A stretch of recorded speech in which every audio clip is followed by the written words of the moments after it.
New information on the next-gen Zen4 based EPYC Genoa server CPUs has leaked from a ransomware attack on the company Gigabyte. I'm sure you have seen some flashy headlines about 96 cores and maybe even up to 700 watts peak power draw. Still, 96 cores for a Zen4 server CPU were all but confirmed, and a 1 millisecond peak power draw requirement isn't news. In this video, I will go over the actual new information hidden in this leak and explain what I think it could mean for the Zen4 based Ryzen desktop CPUs. Stay tuned.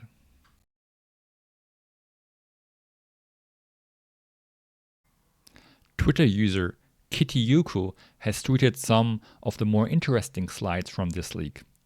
It includes data and diagrams on CPU dimensions, including the new Zen4 CPU core and I/O dies. Because with this information, you can get a pretty good idea on how large the components will be. For the I/O die, we know that the server parts use a different version than the desktop CPUs. It has been this case with previous generations, and it just doesn't make sense to reuse a 12-channel memory controller and hundreds of PCI Express lanes designed for servers on a desktop CPU. And rumors say that while EPYC Genoa, the Zen4 version for servers, will use PCI Express Gen 5, the Ryzen-based CPUs will stick with Gen 4 for at least another generation.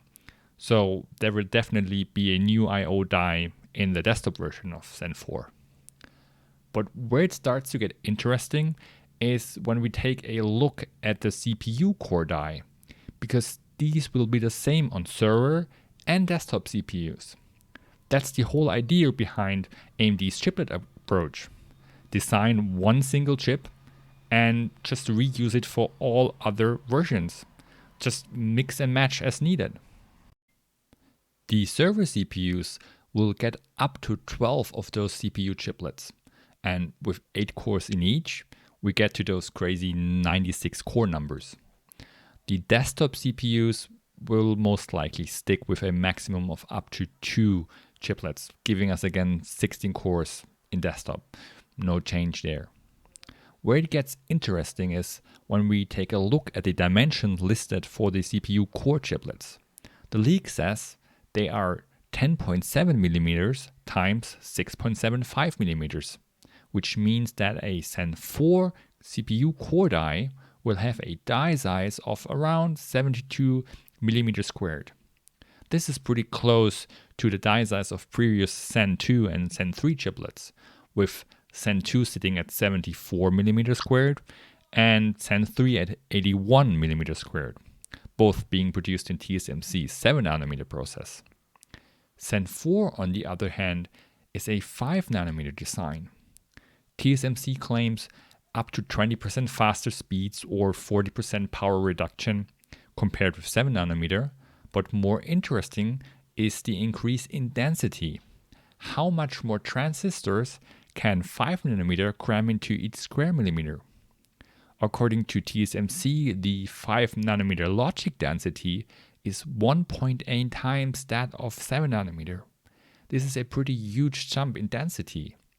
A chip based on TSMC's new 5nm could cram 80% more transistors into the same die size. In reality, the increase in density is usually a little bit less than that, simply because cache doesn't scale as much as logic with node shrinks, and large parts of today's CPUs are used for cache. We talked about this in my Zen3 video before.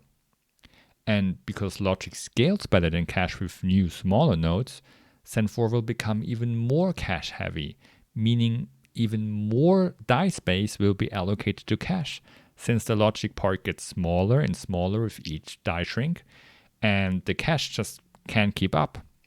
We really need a stacking revolution to save us all. Still, a 72mm squared Zen4 chiplet in 5nm will carry a lot more transistors than a 81 square millimeter Zen3 chiplet in 7nm. The question is, How does AMD use all that extra space? What will they spend the extra transistors budget on? Since Zen4 just made the jump to a unified 32 megabyte L3 cache, I personally do not think we will see another increase in the on-die L3 cache size. But there is a decent chance that Zen4 will increase the size of the L2 cache, something Intel has been focusing on with their recent Cove architectures. Doubling the L2 cache from 512 kilobytes to 1 megabyte per core is something that I would expect with Zen4. Another interesting bit of information from the leak is the mentioning of AVX512. Apparently Zen4 will support this instruction for the first time when it comes to AMD, but it is unclear if we will get full rate or half rate support. If you remember back with the original Zen, we also got AVX 256 support, but since the FPUs only were 128 bits wide, it was only at half rate, so you needed 2 cycles to complete it. And I think it will be the same with Zen4, because while the AVX512 instruction is really interesting, in my opinion right now it's still really a niche tool and it's not worth the actual transistor budget to implement a full rate support. Maybe we will see an increase in load store, but that's a good guess just. Aside from my speculation of a large L2 cache and the AVX512 support, additional changes to the Zen4 core are more uneducated guesses, and I really do not want to commit to pure speculation. But it is clear that Zen4 will boast a lot more transistors than Zen3, and I do expect a hefty IPC uplift, at least in the ballpark of Zen3, so 15 to 20% or even more. The Zen4 based Ryzen CPUs will also make the switch to a new LGA AIM5 socket. A video on this topic is coming soon. In conclusion, the leaked DieSize measurements shows us that Zen4 will have a substantially higher transistor count than Zen3, which paves the way for high IPC gains. We will see some kind of AVX512 support and probably a large L2 cache, though nothing is set in stone yet. With 72mm squared on TSMC's 5nm process, Zen4 is going to be a silicon beast.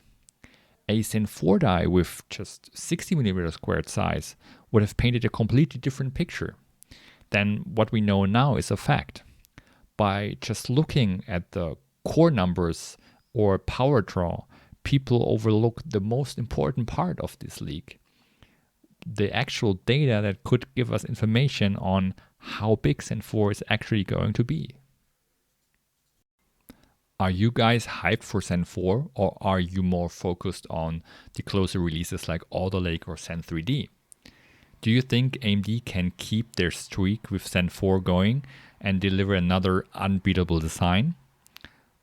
I would love to read your opinions down in the comment below, and if you liked this video and enjoyed it, please leave a like and follow for more content like this. Until next time, bye.